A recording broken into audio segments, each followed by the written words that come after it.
Kaixo, ongi etorria. Entzun dezu behin baino gehiagotan kono bat baldin badugu eta jakine badugu bere alboko azalera formula dela, ezta? Pi bider R bider G. R radio dela, bekoa eta G sortzailea. Baina hori zergatik da? Nondik dator formula hau? Orduan bideo honetan azaldu nahi dizut arrazoia. Nik uste dut importantea dela jakitea formulak nondik datozten. Hasiko gera G ulertzen. G zer da? Sortzailea. Ni baldin badut kono bat, zergatik esaten da sortzailea? Triangelu batetik sortzen delako. Ni baldin badut triangelu hau, eta hasten bada biraka,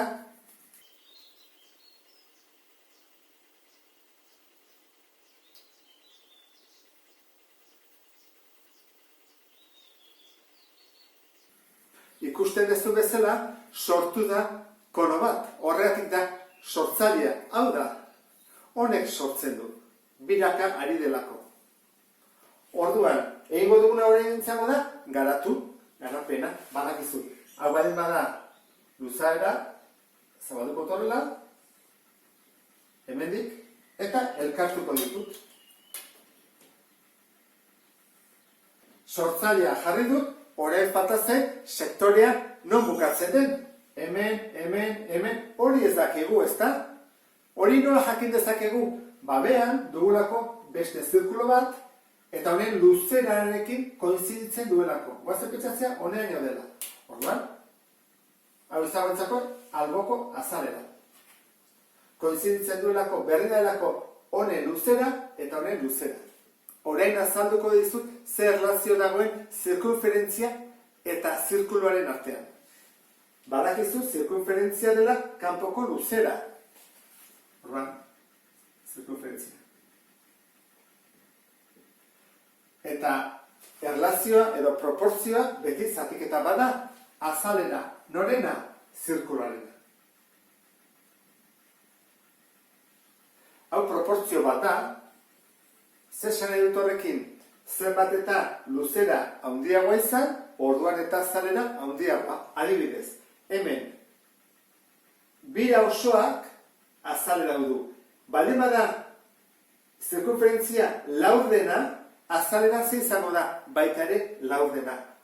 Eta baldin bada txikiagoa, adibidez zortzirena, zati zortzi. Orduan, zirkunferentziaren luzera txikitzen bada, neurri berdinean, proportzio berdinean, txikituko da zirkuluaren azalera. Ikusten dezun bezala.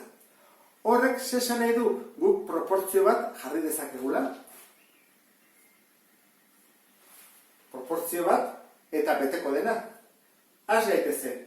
Honen luzera zenbatekoa da.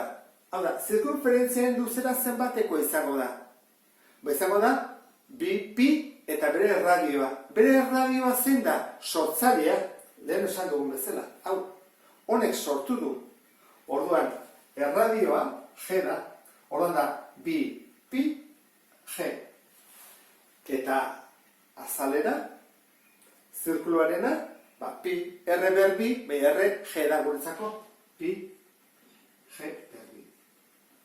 Egin dugu, luzera eta azalera.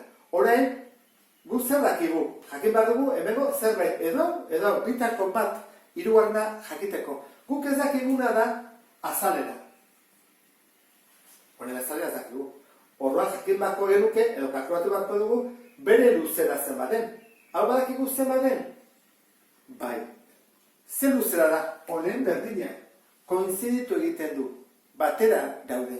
Orduan, gu badakigu honen buelta osoa? Bai. Zein da? Hau erra da. Erradioa. Orduan, buelta osoa da bi pi R. Luzera, orduan, bi pi R da. Ikusten dezun bezala, badugu formula teatzeko aukera. Hemen dugu azalera, eta hemen dela datuak dira. Orduan, egingo duguna izango da, azalera bidertzen pasa, eta hori pasa beste aldera. Orduan, horre egiten da, azalera berdin. Hau goian gelditzen da, bi pi R, behan dagoena zatitzen beste aldea bidertzen, bider pi, bider G berbi, hori gora joaten dira, eta bi hauek bi, pi, g, bera joango dira. Bi, pi, g. Orduan, nola bidertzen nahi dian denak, ikusten duzu bezala, joan daitezke kentzen, simplifikatzen. Bi bikin, pi, pi, pi, g bat, horako g batekin, eta ze gelditzen zaigu? Pi, r, g.